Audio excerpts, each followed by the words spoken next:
Nigel Farage Show. Mr. Nigel Farage. Thank you, Donald. Thank you, Donald. Good evening, everybody. Well, I'm here in Strasbourg, and the biggest story in Europe this week is not Brexit for once. No, actually, it's what happened on Sunday when, despite the fact there was no agreement nationally from the Spanish government, in Catalonia, they went ahead with their own independence referendum. Now, it was declared illegal by the Spanish government. It was declared illegal by the European Union. But there was a determination amongst some for that poll to continue. And it seems to me, whether it was legal in Spanish law or not, you shouldn't really stop people from going out and expressing an opinion. And yet, the Spanish government, through their police force, did their absolute best or worst, depending on your opinion, to stop people from voting. We saw women being dragged by their hair out from polling stations. We saw the police actually firing rubber bullets. We saw old men and old women with gashes in their head where they've been bashed with batons. Every attempt made to stop that vote from happening. Quite extraordinary violence being displayed by the Spanish police. I would guess for some in Spain, over a certain age, memories of the bad old days of General Franco and all the rest of it. And yet, in what is supposed to be a modern democracy and a member state of the European Union, for them to get their own police to behave like this against their own people, 850 of whom were badly injured. From the European Commission, the bosses of the European project, what have we had? Well, Mr. Juncker said before the protests that the rule of law had to be upheld. And since the reality of 850 injuries, the European Commission's official statement says we must move very swiftly from confrontation to dialogue.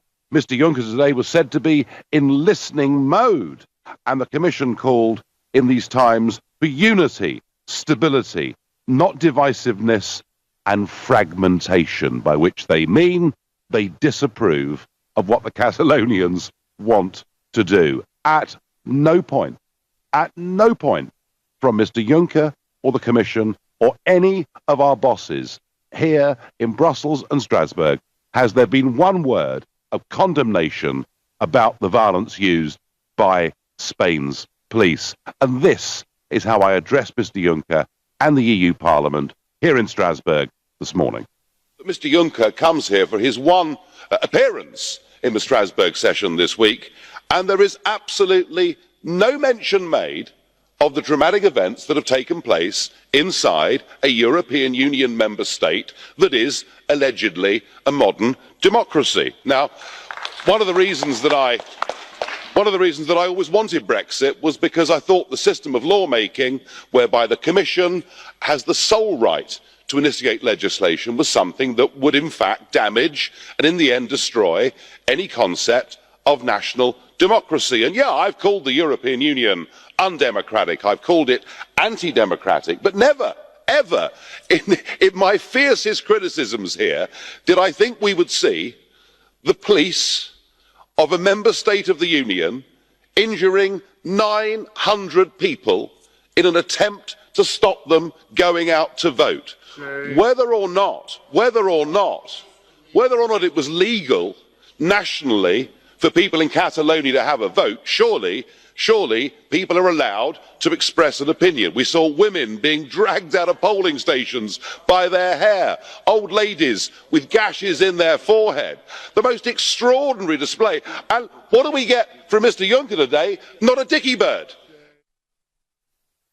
Not a dicky bird. He didn't say a thing. And yet I've sat there in that chamber when, despite the fact it wasn't necessarily on agenda, he's criticised the Hungarian government for refusing to accept migrant quotas. He's condemned the Poles for appointing new judges in a way he doesn't approve of. And can you imagine if the British police beat up a couple of anti-Brexit demonstrators with the EU flag, or if they'd stopped in 2014 one or two of those thuggish types from the SNP who wanted Scottish separation? Can you imagine? Gosh, we'd be hauled straight before the European Court of Human Rights and we would be declared to be behaving like a third world country. And yet, in the case of Catalonia, Mr. Juncker tries to go through the whole debate this morning, completely ignoring it.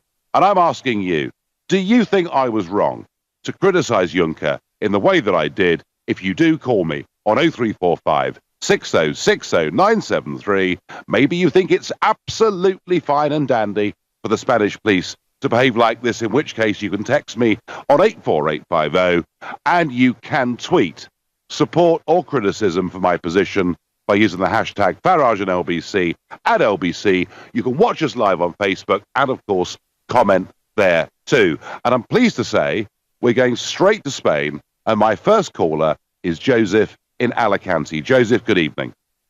Good evening, Nigel. Nice to talk to you. Hello. Yeah, there. good to talk to you. Yes. Well, first of all, my name is Joseba. Okay, I was born in London, but I'm a Spanish national, and that's why I gave my name as Joseph, so that it would be easier for everyone to use. Right. And thank you. Exactly. And answering the question, I think you've got it completely wrong. Now, if you're asking if it's right or wrong, I would say you're absolutely wrong. You have criticized the European Parliament on the one hand, and then you've criticized Spain on the other. So which one would you like me to address first? Oh, no, what I've criticised the European Parliament for, and in particular Mr. Juncker, is pretending this simply hadn't happened in his only appearance here in Strasbourg this week, when, as, you know, the big boss of Europe, whenever he gives a speech here, he always comments on pertinent European affairs. He chose to ignore this today, so that's my biggest criticism of him. Okay, we can agree that maybe he should have had a more intense comment in relation to what's happened in Spain. But I would like to tackle the issue that you said that Spain is maybe not a democratic country. I think I've heard you saying. Well, first of all, we are a democratic country, and we have a democratic government who has to abide by the law. By the law, and defend the Constitution. And I don't know if you know much about Spain's Constitution. I don't think you do. But the sovereignty belongs to all the people in Spain, and no one single part of the country has the right to obtain an independence such as the one they're planning on. Now, you could always question if a vote is an option. But for now, that should go through the national parliament, and as long as there aren't the necessary majorities for that, you could argue that it's equally democratic to say, well, why don't you wait, build on the majorities that you need, and there will be a day when a central government might be in power that agrees on giving you a say. But as long as that doesn't happen, we do have a written constitution, not like the UK, and the sovereignty belongs to all the people of Spain. But how can you, Joseph, and look, I take your point about the Constitution. I take your point about the legality of this referendum because it hadn't been approved on a national level. However, is it right to stop people who wish to expressing an opinion by using violence? Well, theoretically, and obviously no one's happy about this. If you ask Spaniards, and you're asking me, and I'm a Spaniard, I would say I'm not happy with what I saw on Sunday because no one likes police using so-called violence. Clearly not, and mostly on the elderly, on young people, and so on. But that's an issue that derives from a legal decision made by a judge who said there had to be an intervention to stop that illegal vote. So now I ask you, how would you react if a judge tells the British government that they should intervene and stop an illegal protest or march or election? You would rather say, let them do it and therefore be illegal, or would you rather the government abide by the law and do what it has to do? Maybe you prefer the first thing. Well, Joseph, clearly, if any situation like this happened in the UK, the last thing the British government from Westminster would do is to drag women out of polling stations by their hair. It would never, ever happen. But let me say this to you, Joseph. Let me say this to you very, very clearly. I think the Spanish government have completely bungled it, because the truth is that support for separation in Catalonia has really not been higher than about 40% for some considerable time. My suspicion is, given the way the Spanish authorities have now behaved, it'll be significantly higher now than it was this time last week. So not only have the Spanish government behaved appallingly in moral terms by using violence the way they have, albeit to defend, as they see it, the rule of law, but I still believe it to be appalling, but in terms of political tactics, what they've done is a disaster, in my view. Well, you could agree that maybe politically it has not been handled correctly, and I may not argue against that. But I ask you one question now. If we talk about the protests in the 70s with the trade unions and so on, maybe they had a right to protest. Maybe there was a law that said that there was a moment when that was a challenge to the normal day-to-day life of people, and it was interrupting basic services and so on. So did or did not the government of Margaret Thatcher intervene to stop all of that? Would you have said that was illegal? Was that wrong? Was there use of the force by the police? Do you see what I mean? Well, there was, but actually, the police used force generally when they were attacked first. And honestly, Joseph, I seriously, I think you're putting up an apologist case for what I think is appalling behaviour, but you're fully entitled to your view. I thank you, Joseph Malicanti there, backing up the Spanish government's position. And I get it on text. In not condemning the violence by the Spanish people in Catalonia, Juncker, as usual, never says anything useful. When he does speak, it's just drivel. That's what Richard thinks. You're listening to the Nigel Farage Show, exclusively on LBC, here in the European Parliament in Strasbourg, and it's 7:15. Over 850 people are injured by Spanish police as they try to vote in Catalonia at the weekend in a referendum that was said to be illegal because it had not been authorised by the Spanish government and Parliament.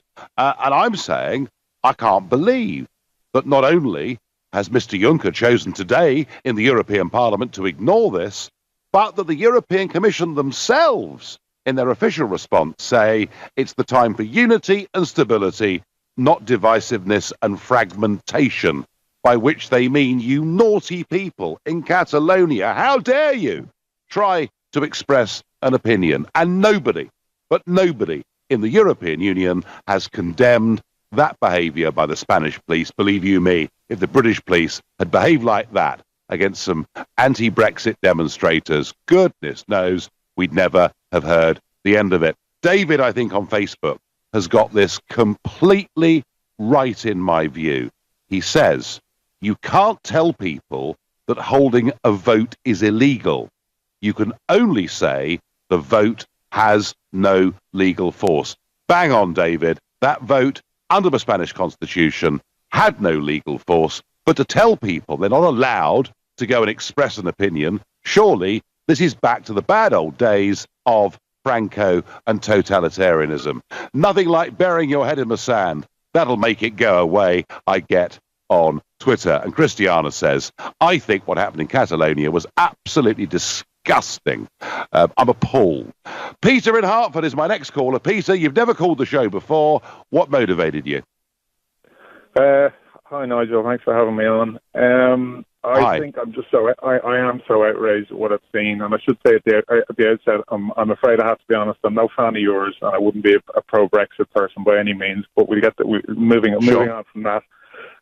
I think you have to be congratulated on your comments today in the European Parliament. I think picking up on David's point on Facebook, the Spanish have had the law on their side here. They had absolutely no need to send the cops in, and I think all they've done, to cite a term used by Malcolm Gladwell in his book called David and Goliath, is that they delegitimise their power completely. And I think, with reference to the gentleman Joseba who was on first, talking about upholding the Constitution, I mean, as you can probably tell, I'm Irish. There was a recent protest in the streets of Dublin for constitutional reform around abortion.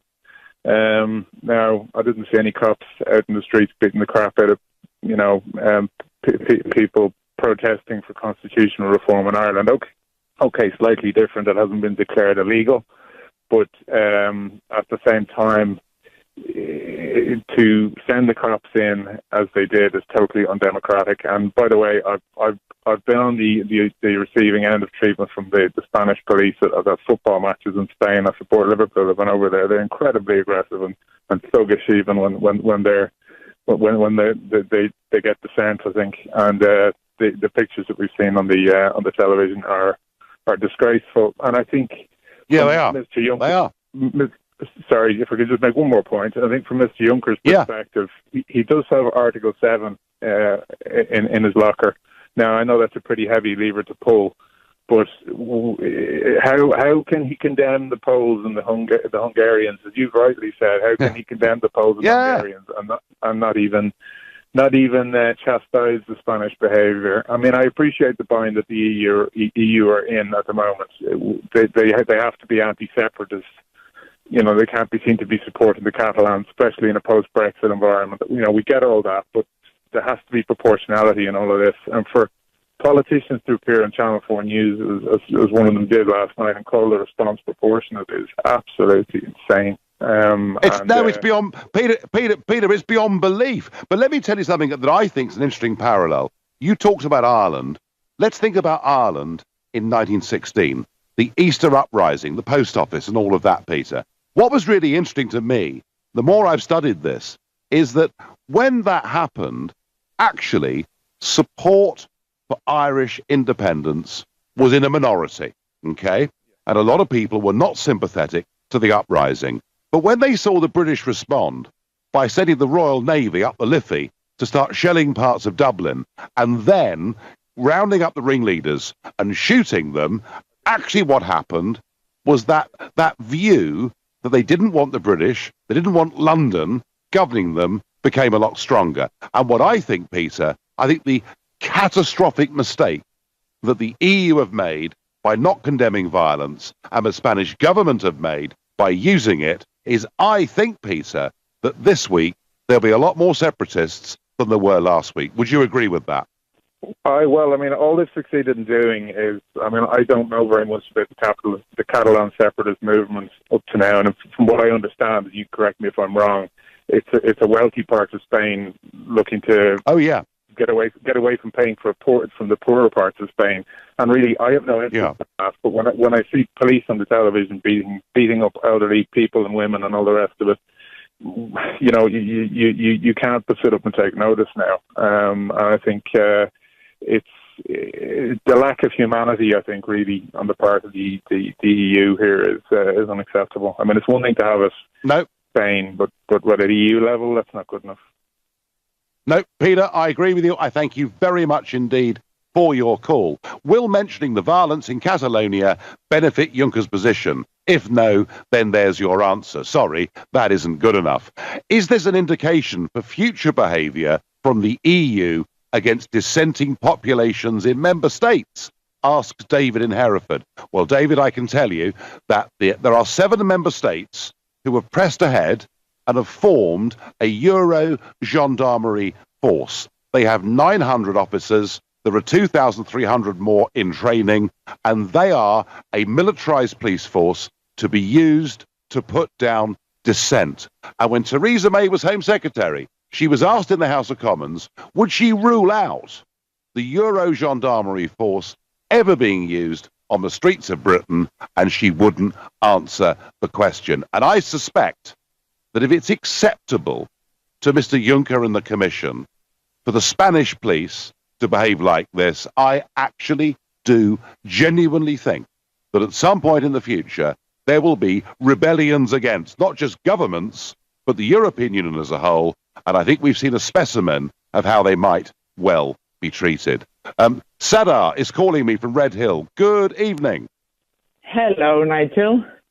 Hi. Hi there, how are you? Hi. So, I'm all right, thank you. Glad to hear you to say these words in defense of the Catalan people. I'm from Catalonia. I come from a very small town just in the center of Catalonia, about an hour driving from Barcelona and about 45 minutes an hour as well driving from to the French border. Just the first thing is just a few points. The first one is just to thank you for the words that today you mentioned on the European Parliament. The second point is the manipulation that I don't know if you're watching the Spanish television or you're following the Spanish newspapers, but it's been a manipulation it's been going for years and years. They told us that we manipulate the children, we indoctrinate the children in the schools. I've never been indoctrinated in the schools. They never, they always explain to us in the history lessons about, sorry, I'm a little bit nervous, about the... That's all right. You're doing great. You're doing great. You're making your case. So really, Sarah, what you're saying is that this conflict, in a way, has been building for a very long time, hasn't it? Oh, 300 years. I mean, it's coming from centuries and centuries ago. I mean, it's not something that is just after dictator Franco. I mean, my grandparents, they suffered in their own bodies the civil war. Most of the started as our national police. After the civil war, the Guardia Civil, they took them. We had one president, Luis Companys, killed, murdered for the Spanish because his ideas for freedom. We had a very famous musician, Pau Casals, who spoke in the United Nations, and he exposed to the people who we are. I think that we are a very peaceful people. We are fighting just for our rights. We are not against the Spanish. I mean, Spain is a very nice country with a very nice people. I have a very good friends from Spain. And I think that the problem is that we've been just, I don't know, I cannot find the word. So let me just be clear. So you would like to see Catalonia as an independent state? Yes. Yes. And would you, let me ask you this, after the response we've seen from the European Union, would you want that independent Catalonian state to be a member of the European Union? Oh my God, this is a very difficult question. Because the European Union, the European Union today, the European Union today is saying that if Catalonia goes independent, they can't be part of the EU, thinking that will frighten people from doing it. They are not doing anything for us at the moment. This is the worst part. I was an European, and if I'm honest with you, I wasn't a good fan of you. But I'm listening to you. And honestly, I'm so pleased because nobody is doing anything for us. On Sunday, we about 150 people in Piccadilly Circus, and I was there, and I saw my colleagues from my country. Just, you know, but that is not something that you can. It's inside of us. I mean, it's part of us. It's part of our culture. I have my language. I speak Spanish. I speak Catalan at home. I have three children. One lives in Catalonia, and the other two are here with us, with my husband and me. We are from there. Our families are from there from, I don't know for how long, centuries maybe. And my grandparents from my mom's side, they come from Valencia, well, Alicante. I mean, let's say half, but my heart is Catalan. You've got Spanish roots, you've got Catalan roots, but Sarah, listen, I thank you for your call, for the passion that you've expressed, and I think for everybody, listening to you, that is the case for Catalonian independence. It is a peaceful case of a people that want to assert their rights, that have been treated pretty bloomin' terribly. You're listening to the Nigel Farage Show on LBC, live from the European Parliament in Strasbourg. It's 8:30 here, 7:30 at home. 850 people are injured in Catalonia as they try to go out and express an opinion and vote, and the Spanish police use virtually any means possible, including rubber bullets, to stop them from doing it, and yet the European Union doesn't condemn the violence. Actually, what it says in its official statement is it doesn't want fragmentation. Don't you dare, you Catalonian people. You've got no right to express an opinion, and I'm disgusted by it, and I've said that today. And I'm asking you tonight, do you agree with me that I was right to have a go at Juncker for trying to ignore this issue? Now, as I did a few weeks ago, I promised you that I would try and bring you up-to-date Brexit business briefings, because I feel we're getting too much negativity from the other side. So here is some up-to-date financial news that you won't have heard anywhere else. The United Kingdom has just been ranked as the 8th most competitive economy in the world, ahead of Japan, making this the UK's highest ranking for the last 10 years. On top of that, our position has been confirmed as the 8th largest manufacturer in the world, manufacturing goods worth 185 billion sterling every year, with only Germany and Italy above us in Europe. Interestingly, last year, UK engine production was up by 12%, and 55% of those engines have been sold for export. So perhaps on that, it's no surprise to see that overall UK exports to the rest of the world last year grew at 12%, double that of our exports to the European Union. And the ever pessimistic Office for National Statistics have now been made to eat humble pie after their previous suggestion that business investment had stagnated. That has proved to be wrong, as business investment grew in the second quarter by 2.5%. That is the positive, up-to-date economic news. You won't hear a briefing like that on the BBC.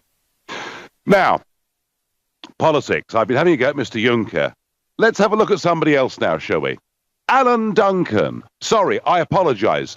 Sir Alan Duncan. Sir Alan Duncan, friend of David Cameron's, passionate, in the end, supporter of the Remain campaign. He was speaking in Chicago yesterday, and this is what he had to say, not just about Brexit, but about the people that voted for it. The manner in which the campaign was fought stirred up a lot of sentiment amongst people who were not habitual voters, particularly on the issue of immigration. And I think you could feel in the last, I would say, 10 days of the campaign, and indeed I've got sort of emails to friends to prove this, that, as I put it, you could feel blue-collar, urban, traditional Labour opinion going viral for Leave. They were stirred up by an image of immigration which made them angry and made them throw a bit of a tantrum. There was a bit of anti-establishment feeling. So, there you are. If you're listening, if you're urban, if you're old Labour, if you're blue collar, if you're any of those things, or even worse, if you're not a regular voter, I mean, he can't believe that people turned out to vote who don't normally vote, then what you did was you threw a tantrum, because you're cretins, you're idiots, you're not as clever as Sir Alan. And I just think, when you think of it, this man is the Europe Minister. Can you believe it? He is the Europe Minister, and he's saying we threw a tantrum in voting for Brexit. Not only is it arrogant, rude, and condescending, but if Mrs. May is to have any credibility as a Prime Minister who said Brexit means Brexit, then she will sack him immediately. He cannot be Europe Minister and speak like that about Brexit voters. Right. I've got that off my chest, and I wonder whether you agree or disagree. And I'm going straight back to Spain. In fact, I'm going to Catalonia. I've got Dennis on the line from Barcelona. Dennis, good evening. Good evening, Nigel. Tantrum idiot phoning. Yeah, well, there you are. If only your left arm was a little longer, Nigel, you could have given Juncker a smack across the back of the head this morning. There we go. Go on. Dennis, before you start on your points, just tell me, what did you see in Barcelona on Sunday? Oh, chaos. Absolute chaos. It's a terrible situation. And I'd just like to mention one point, is that it wasn't the Catalonian police. It was the Guardia Civil and the others from mainland Spain that Rajoy sent up. And in fact, the Barcelona police were very staid and very polite. They didn't get into the violence. And it even got to the point when the Barcelona firemen came into Barcelona, and they were standing there protecting the people. And it was an absolute disgrace, a terrible, terrible disgrace. And of course...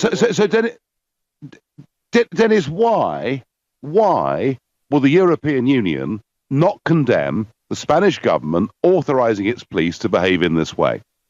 Oh, it's very simple, and no one seems to have mentioned it today on the radio, is that the Catalonian leader has been trying for just over a year now to talk to Rajoy and to rebalance the tax situation so that the major earner, Catalonia, received a little more tax back. But of course, Rajoy doesn't want to do that because he's scared that Catalonia might vote to get out. So he refused to meet the Catalonian leader, and he left them with no choice but to take the vote. And the reason Rajoy does that is because he does what Merkel tells him. And in Catalonia and in north of Spain, everybody knows that since it was discovered a year or so ago by the Spanish press that Rajoy has 22 million euros in a Swiss bank account. And is that absolutely true, Dennis, or is that just I mean, Dennis, let's just say allegedly, shall we? Let's just say allegedly. But Dennis, let me ask you one more question, if I can. Since Sunday, and since that level of violence, do you think there'll be more people minded towards Catalan independence because of that behaviour?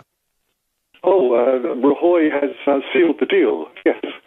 There will be independence now. The people are more than determined.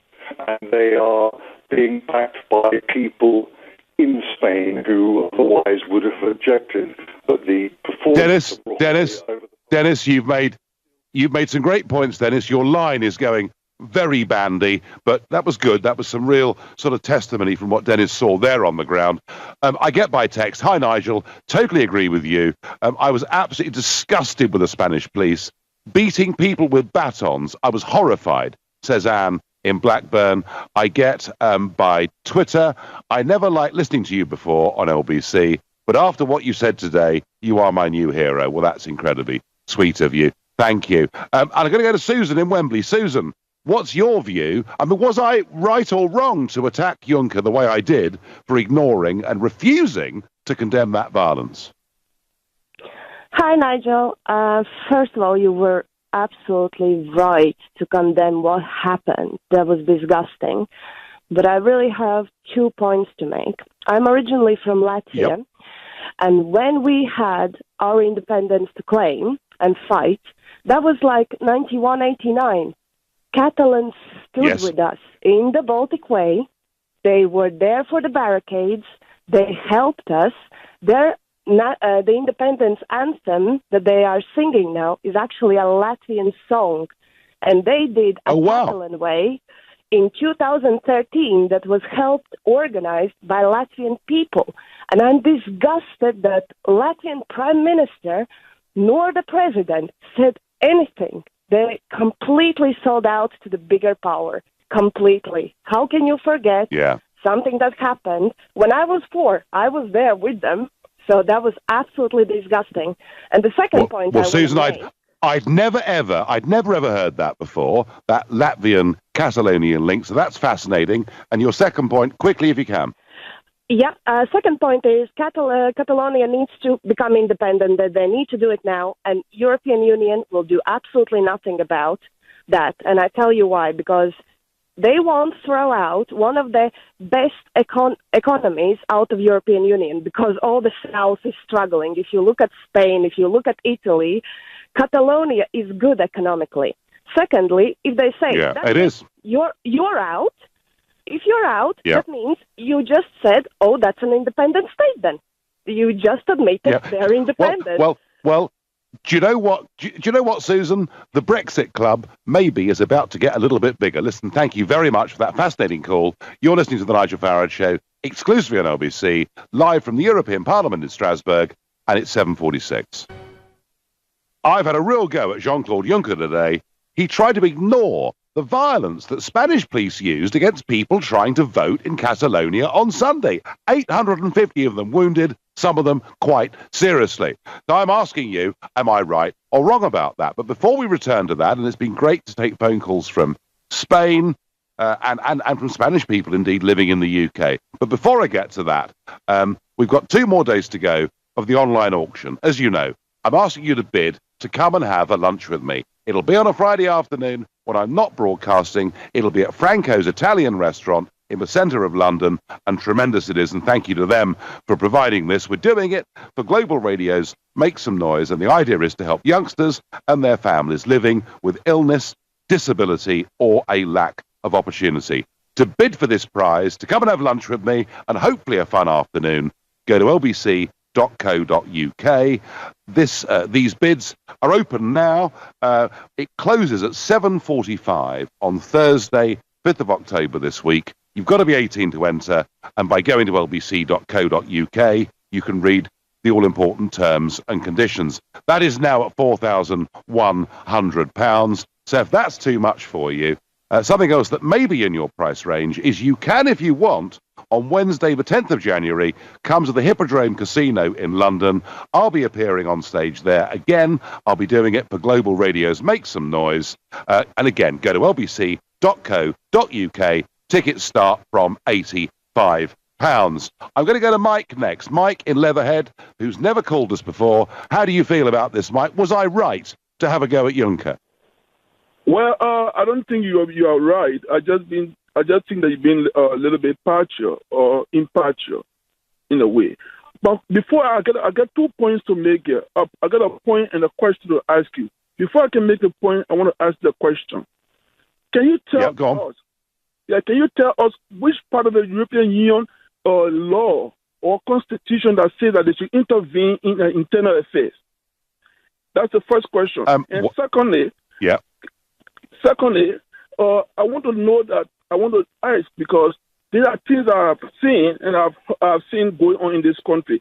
Before the referendum and after the referendum, there were some Polish people killed, even beaten. And the European Union did not intervene, but I did not hear you challenging the European Union to intervene. I did not hear you coming on radio to say, why is it that British people are killing the Polish people? But now you are coming out to condemn the European Union. Hang on, Mike. The point of the European Union Commission is that as we're members of the European Union, through a treaty, the European Commission are the guardians of the treaty.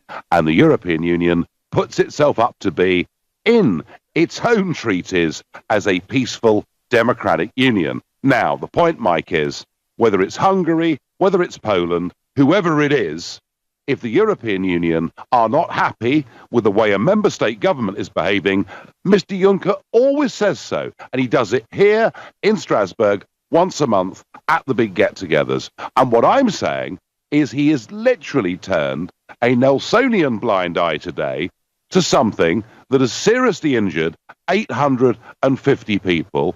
And frankly, it's completely hypocritical to have a go at the Hungarians for not going along with migration targets and to ignore this. Does that point make sense? Listen, no, it doesn't make sense. What I've noticed, when people ask you a question when you know it's very tough for you, you come in and start making stories and start to lie like as usual. My question to you is, can you tell us? What? Listen, My question, I'm going to say it again. I said when you be asked a question and the question is very tough, you come out to make stories and start to lie. My question to you is this: can you tell us which part of the European Union constitution that says they get a right to intervene in our internal affairs? Can tell us which part of the constitution that says that? Well. The whole point, Mike, about the European Union is that you are signed up to a higher order. Their law is supreme over yours. The European Commission are the government of Europe, whether you like it or not. I recognised that many, many years ago. Nigel Farage is complaining that the European Union isn't getting involved with the business of a sovereign state. Double standards. No, I'm making the point that Mr. Juncker always interferes in the affairs of member states. But when a member state uses violence against its own people, but because Mr. Juncker and the Commission don't want Catalonian separation, they don't want the Brexit process to continue, they simply ignore it. I would suggest that's his double standard, not mine. I wonder what Nick in Hitchin thinks. Nick, good evening. Well, I'd like to reinforce that last caller, actually. I don't think it's a question of you being right or wrong. I think you're wrong about everything, really. So this is just another pimple on the same butter, really. But I think you're... It doesn't sound like, Nick, we're going to get a very reasoned argument here, does it? I mean, am I wrong with which football club I support or beer I drink? Everything's wrong, is it? Well, to me, yes, everything is wrong. But quite frankly, on this issue, I think you're just being downright hypocritical yourself. Your main mantra, one of your main reasons for the United Kingdom pulling out of the European Union is so it can make its own laws and have its own sovereignty, actually, which we both do, which we have got now anyway. Now, here we have a domestic internal political problem within a member state of the EU. Whichever way you put it, it is a domestic internal problem. Catalan versus the government in Madrid. Now you're complaining that the EU is not intervening, or that Juncker just had a petty go at Juncker. So what is your problem? Well, actually, Nick, the EU is interfering because it's making a series of statements where it says there should be unity, stability, not division and fragmentation. So the European Union is giving a very strong view. It is interfering. It's saying, how dare you, Catalonians, express an opinion, don't go for independence. We won't let you do it. If you do, we'll try and punish you, as we're trying to do with the Brits over Brexit. So what I'm saying, Nick, is they've interfered. My point is they've refused to condemn the violence. Is that not a justifiable view? It hasn't, but the EU hasn't made that intervention whatsoever. It is the Spanish government that is saying they are breaking the law. They were breaking the law. It doesn't matter what the violence was. The violence was terrible. Really? Good. Well, thank God for that. So, but this was a Spanish internal problem. Now you're complaining that the EU is not intervening in the sovereign affairs of a sovereign country. So let me repeat, Nick. I'm not complaining. They're not interfering or commenting. They are commenting. They're saying fragmentation is unacceptable. What they are not doing with their intervention is condemning the violence that has been used. And I think that is appalling. And I've quickly got time for one last caller, another Nick, who's calling from North Finchley, never called the show before. Nick, what do you think about what happened in Catalonia on Sunday? Good evening, Nigel. Good evening. Good evening, Nigel. My ex is Spanish. She comes from a little village near Zaragoza, in Zaragoza. And through her, I got really interested in the Spanish Civil War. And feeling still on deep with Catalonia. Catalonia decided to go on the side of Franco automatically. And if you go up to a place called Cercedilla on the train, you can still see the huge cross dedicated to Franco and the troops.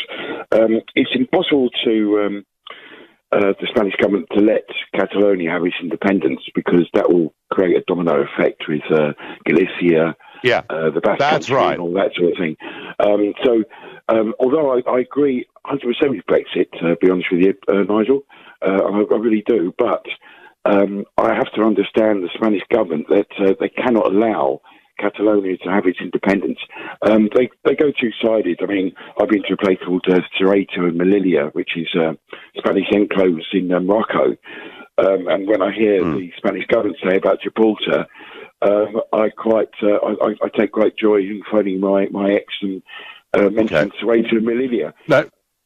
Nick, as you say, they can't allow it to happen. They won't allow it to happen, and any means appear to be justifiable. I've got to end it there. I thank you. I'm going to give the last comment to Michael, who responded to Sir Alan Duncan. He said, I'd like to apologise to the Europe Minister, Sir Alan Duncan, for being an impudent, non-habitual voter with the temerity to want to live in a country that makes its own decisions.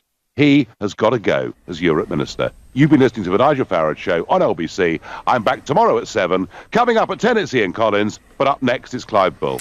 Nigel, thank you. Coming up between now and 10 at 9, it's the Health... The Nigel Farage Show.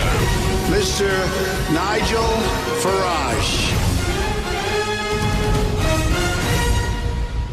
Thank you, Donald. Thank you, Donald. Good evening, everybody. Well, I'm here in Strasbourg, and the biggest story in Europe this week is not Brexit for once. No, actually.